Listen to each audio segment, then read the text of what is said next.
The solution is using an inverted index, which is the second choice, to store the selected terms from the first step of document processing. It is the most important data structure, which is basically underlying in all the retrieval systems that we see every day. So what is an inverted index? It is actually similar to the term incidence vector that we have made while making, from the term incidence matrix.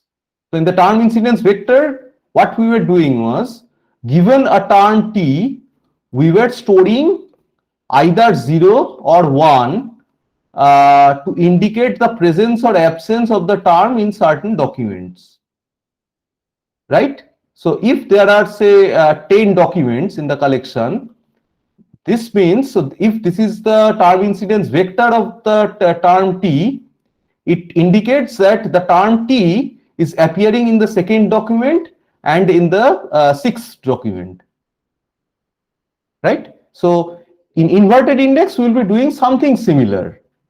What we will be doing? So we will be storing for each term T, we will be storing a list of all documents that contain T. So earlier for TIV, we were storing, basically, if there are n number of documents, for all terms T in the vocabulary, the term incidence vector of those all those terms will be of size 1 cross n, isn't it? Because we need to check whether in that document, that particular document, the term is appearing or not. So every time for each term, the term incidence vector will be of size n for each term, for all terms. But for inverted index, what we will be doing is, we will only be storing the ones in here. We will not be storing the zeros. We will not be storing the zeros. We will be only storing list of all documents that contain T, which is, in case of TIV, which is basically the one indicated in the term incidence vector. So here the importance of doc ID is actually realized. So here, so the while making the inverted index, we will be storing for each term T a list containing all the ID, all the documents that is containing the term T. Now, how to represent this document? As we have discussed earlier, we will be referring to them as doc ID.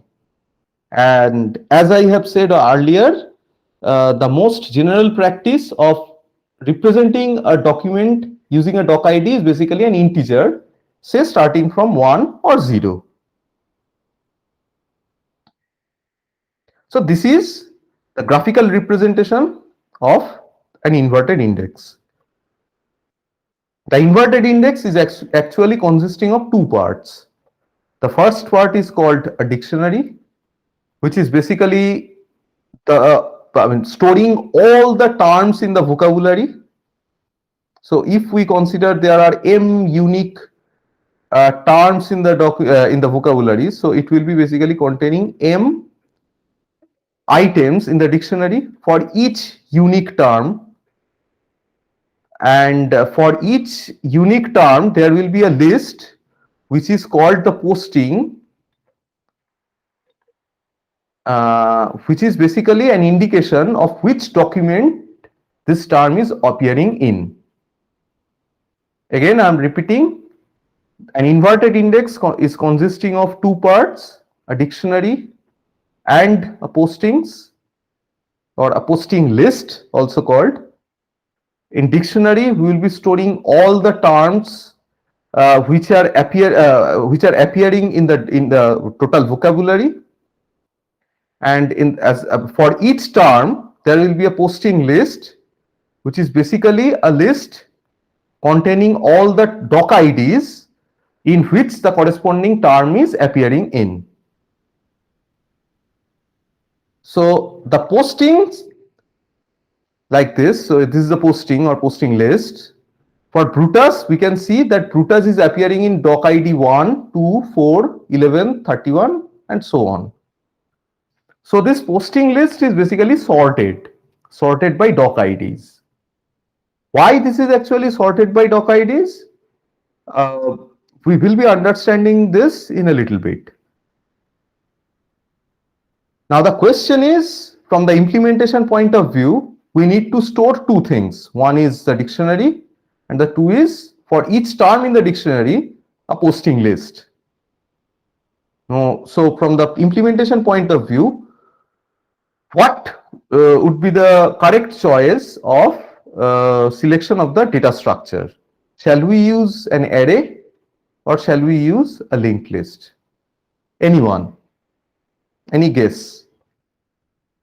So first, so for one, let's first go one by one. For dictionary, what will be the correct choice?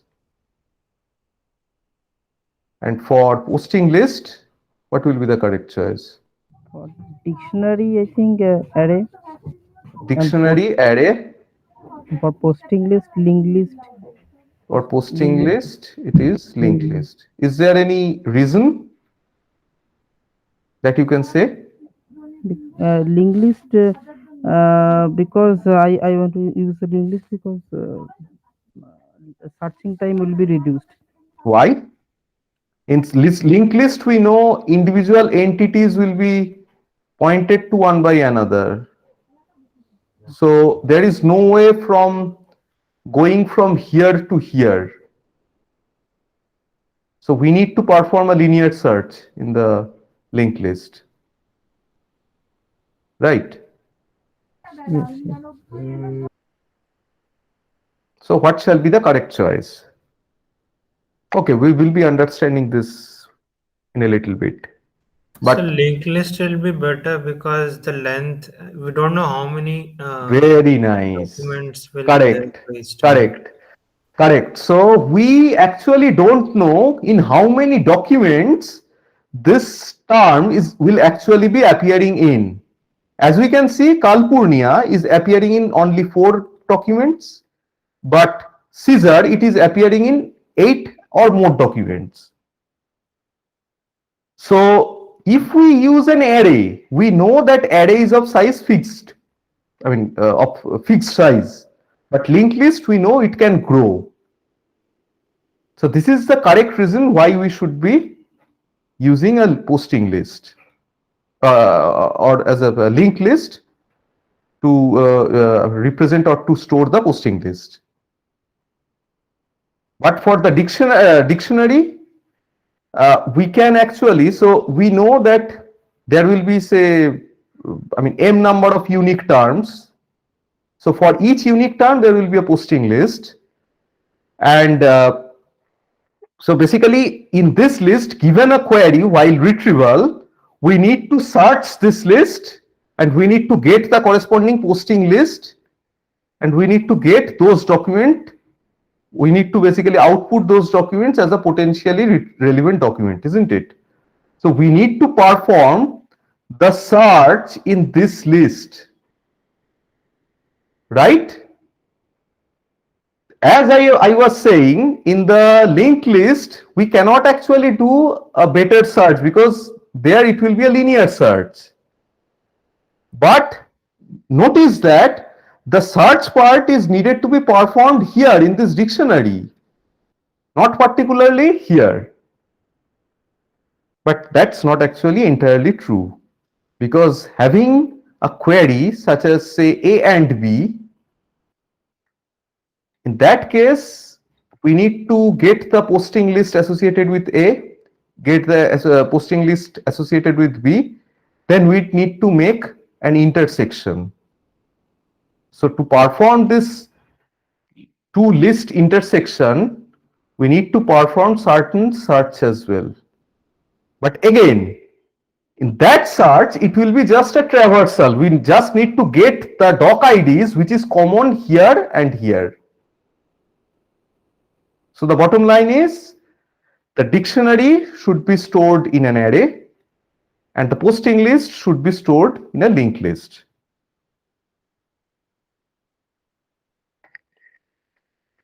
And also, in case we are updating, let's say Brutus is added in document number 15, which was not earlier present. So in that case, if it is an array, we need to again reallocate some memory to increase the array size, which is actually too much time consuming. So considering that, linked list is the correct choice. And why the posting list should be sorted, it will be clear in some time. Now, the obvious question that you might be having is, why is it called an inverted index? Why it is inverted? So to answer that, the obvious thing that come to our mind is basically function and inverse function, right? So if there is in mathematics, if there is a function called f, there is a corresponding inverse function, but it is not actually similar in this case. So for inverted index, of course, if we consider inverted index as the inverse function, then the corresponding function can be called as the forward index, or simply it can be called an index. So it is basically the list of documents and the terms appearing in them. So a list of documents and the basically, if we look at, so basically D1, D2, D3 and so on, and the terms that are appearing in them. So this is basically the forward index, where to get a term, we need to get all the documents and then we will be getting the term. So here in a forward index, the searching entity is basically the document. This is basically the searching entity.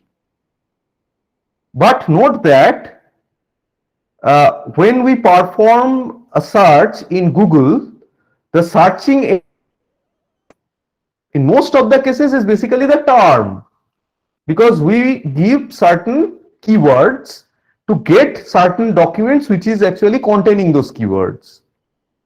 So that's why it is inverted index. So it is just opposite of it.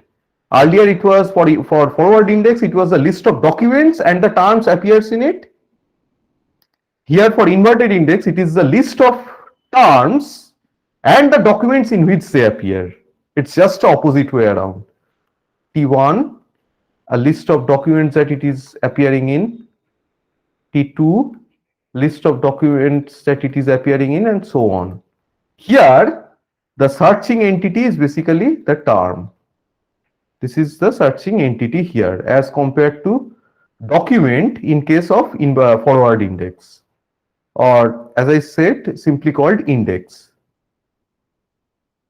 So for forward index, it is basically a mapping from document to term, and for inverted index, it is basically from term to index. And this is basically term or document is basically the searching entity here. So by searching entity, I am referring to the fact that how will we be able to search on this index. Now, considering this kind of an inverted index, how can we process a query?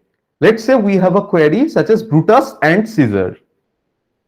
So, of course, first step is to locate the posting list from the dictionary for Brutus and Caesar, right? And then perform a merging. Now, how to actually merge them? Merge to linked lists. I hope you can remember this from CS 3101. So, or 3201, I can't remember where we have discussed this. So basically what we need to do is we need to start from the beginning of the linked lists, and we need to take a step forward to check whether it is actually greater than this or not. So 1, 2, as we know 1 is less than 2, we should be forwarding this to 2. Then as 2 and 2 is actually matching, 2 is a match, 2 is a merging match. Then we will be forwarding both of them. Now we are pointing at 3 and 4. As 3 is less than 4, we will be stepping one step forward with this. This will be here. Now 4, 5, this will be taken one step forward. Now 5, 8, this will be here. Now 8, 8 is a match. So both of them will be forwarded by 1.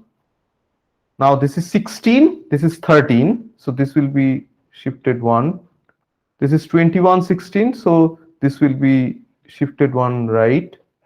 32, 21. This will be here and so on. Right? So this will be the result. So if the posting list is containing say X and Y number of items, that is X and Y number of document IDs, then the merging would take order of X plus Y operations, because this is a runtime complexity that should be given, that should be considered. Now, this is the reason why this posting list should be kept as sorted, because otherwise it will be not possible, or not actually not possible, but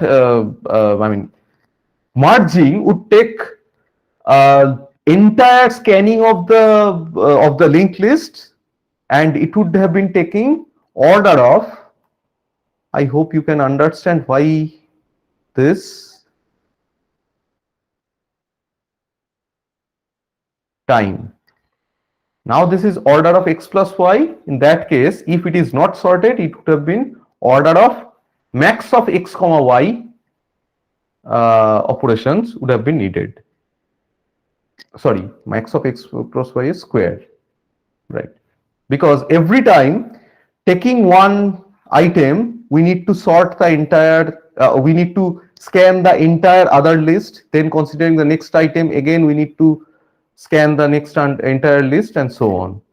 There can be some efficiency on that, but that would also be very much greater than order of X plus Y.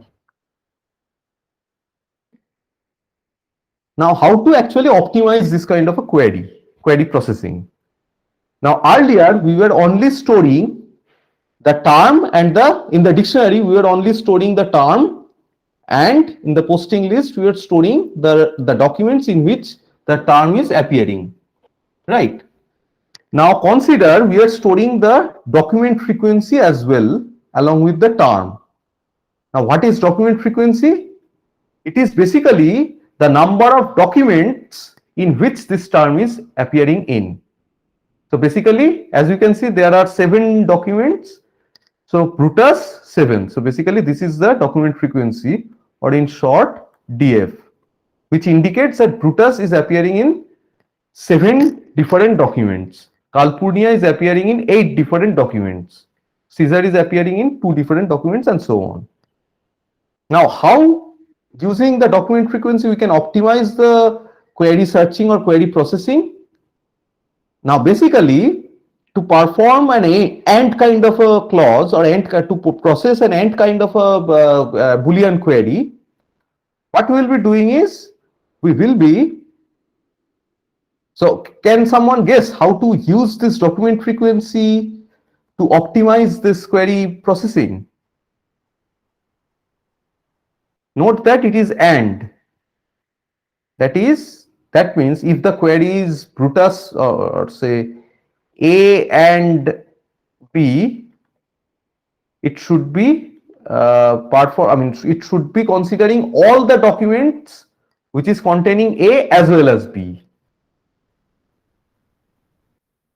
Basically, we can start with the document having less number of document frequency. Why? Because as it is A and B, so let's say the length of A is 5 and length of B is say 2. Now A and B, the cardinality of A and B should be less than or equal to 2, isn't it? Because as we have said, A and B means all those documents containing the term A and the term B, and B is itself appearing in only 2 documents. So it cannot be actually greater than 2, the cardinality of A and B. So it should be either maximum 2, in which case B is appearing, so A is appearing in all those documents where B is appearing, or it can be less, in which case basically B is appearing in 2 documents and A is, say, out of the 2 documents, A is appearing in, say, one of the documents. So basically start with the smallest set and keep cutting further. You can actually try running this kind of a query at your end for practice. A little bit of a more complex query could be having some OR clause. So in that case, we need to get the frequency of all the terms, basically the document frequencies, estimate the size of each ORed component. So basically first we will be performing this, and then if the cardinality of this is, say, P, and cardinality of this is, say, Q, again we will be taking the less to start with. If P is less than Q, we will be basically starting with this P.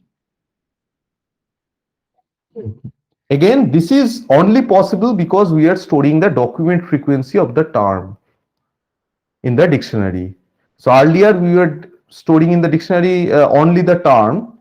Now we are storing, as we have seen, it is better to store the term together with its document frequency, right? So document frequency is actually a very important concept which will be used later on in order to develop a retrieval model.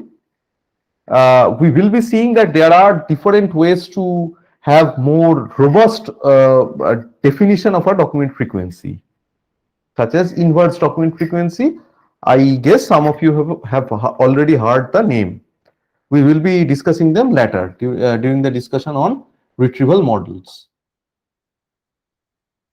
So another way of optimizing the searching is using a concept called skip pointers. So together with keeping this one-to-one pointers in the linked list, we can actually keep a skip pointers as well, which is basically a shortcut to avoid the one-to-one or linear scan. Now, the obvious question that you are asking is where to place. So shall we place the skip list from here or here? And the second question is how often, or how to actually efficiently merge two linked lists having this kind of a skip pointers. Now, the answer to particularly, the second is kind of, from this discussion, I hope both of them will be answered. So basically, more skip means shorter skip spans like this. So one-to-one, very frequently they are basically skipping the entities. So which means lots of comparison on the skip pointer and lots of space to store this skip pointers as well. And fewer skip means it is long jump, which means few pointers, few skip pointers, which means there will be fewer operations to actually skip, right?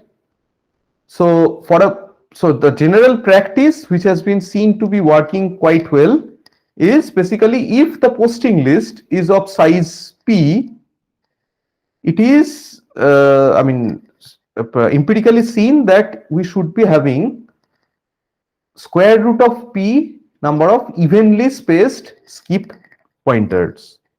So if it is, say, 100, if the length of P is 100, then we should be having the skip length is should be basically set to 10. So basically, if 1, 2, these are the basically the document IDs, then from 1 we should be having a pointer to point to 11 and so on. So this skip pointers is actually very, useful in case the index is static, that is index is not changing. If the index is changing, we can actually change the whole, we need to actually change the whole pointer definition or pointer, structure, which is actually pretty time consuming. Okay, so far, before the discussion on, yeah, any question? Sir, since we are using a linked list, how are we skipping exactly? Okay, so it's pretty easy. So basically, so let's consider this linked list, right? So here, instead of keeping, so let's just draw the node. So what we'll be doing is, in a singly linked list, what is there? Basically, this is the information part and this is the pointer part, right? This is pointing to the next entity or next item in the linked list. Now, to keep this extra skip pointer, we need to keep, or we need to have another field for this to store this skip pointer in each of this or some of these entities. That's why I have mentioned this. Lots of space to storing this skip pointers if it is more skips. So basically, while defining the linked list, we need to define this kind of a provision so that we can store another extra pointer information in the linked list, in the node. Okay? Okay, got it. Yeah. So basically, before storing the document, or basically before making the index, we need to process the document, and as we have discussed, our choice would be to use the free text indexing. We'll be applying tokenization, we'll be applying then case folding, then stop word removal, and then we'll be performing stemming. So these are the options that we'll be adapting. And basically this 4, or actually all this 5, is basically sometimes referred to as, or sometimes this 3 also, it is depending on the books that you are reading, they are actually referred to as linguistic processing. So basically a single component can actually perform all of them. So depending on the reference that you are following, it can be referred to basically these 3 or this 4 or all these 5. So let's say, given a set of documents, we have we have applied this tokenization, which is tokenizing the terms. Then we are applying a linguistic processing, which let's consider, which is consisting of the last 3: case folding, stop word removal, and stemming. Here you can see it is also the downcasing, case folding. From friends, it has become friend with small f. Romance has become Roman with small r, and so on. Here you can see countryman has become countryman, which is basically indicating that we are applying a lemmatizer here. But note that mostly we will be applying stemmer, particularly we will be applying porter stemmer. Now, after that, the next step that we are discussing is we need to index, or we need to store those terms in an efficient way. As we have seen, to make an inverted index, we need basically we need to make 2 different data structures, or 2 different lists. One is basically the dictionary and another is basically the postings. Now, to put everything all together, if there are some multiple documents. So here in this example, so far we are only considering a stream, just a snippet of tokens. So essentially there will be multiple documents in the collection. So let's say there are two documents, doc1, doc2. So the first step of indexing would be, first of all, before applying this indexing, it should be tokenized and linguistically processed. So it will be basically this. And after, while indexing, the first thing that we'll be ending up with is basically a set of terms and the document IDs in which they are actually appearing. So I did enact Julius Caesar. I was killed. You can see all of them are basically the terms that are appearing in this document, and the doc ID or the second column is basically containing the doc ID in which they are actually appearing. Note that here I am not applying the stemming, just for making this one-to-one correspondence. If I remove the stop words and if I apply the stemming, this would be removed, was would be removed, I would be removed, killed will be made as killed, and so on. So the next step would be, another thing. So you can see Brutus killed me. Up to this, it is the first document. Then the second document is starting. Now we need to basically sort this list. So this list is basically containing all the terms that are appearing in the collection. This is basically the collection, isn't it? We need to next we need to sort the list. So this was the output of the first step before this. We need to sort them. Here you can see I have sorted the terms based on the dictionary order or based on the lexicographical order. So as you can see, A, B, B. So basically ambitious, B, Brutus, Brutus. So you can see the same document is appearing in multiple documents. Same terms are appearing in multiple documents. So Brutus is appearing in document 1, document 2. Caesar is appearing in document 1, then document 2 and document 2, and so on. So what we need to do is, along with sorting them lexicographically, we need to sort them by the doc ID as well. That is, if say a term, say A, or say if a term say A is appearing in say doc ID say 2, 5 and say 4, we need to sort them as well. We need to make them as 2, 4, 5 as well. So from this, it might be the case that some of the terms might be a little bit jumbled up because I'm not actually following this order. So we need to sort them. And finally, we need to merge them. So as you can see, there are multiple. So you can see Caesar, it is actually appearing in 1, 2, 2. So we need to merge them. Like Caesar 2, 2 will be made as only one Caesar 2. I 1, 1 will be made only one I. Now, finally, the dictionary and postings will look like this.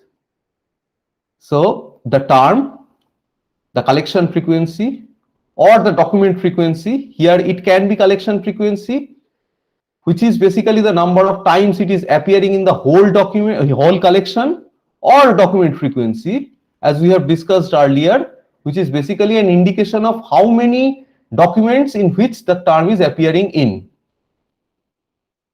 Now you can see Caesar, which is basically containing collection frequency 3, but the document frequency would have been 2. 1, 2, which is basically the posting list associated with Caesar. Right? So following this, we will be ending up with this posting list. This will be needed to perform the search later on. Now, just to have a recap. So basically, the inverted index will be consisting of two parts: a dictionary, which is basically a list of terms, and the postings associated with each of the terms in the dictionary. Now the next discussion would be how to store or how to actually store them, these two information in the memory efficiently. So I will be discussing this in the next class. Okay, thank you. Any question?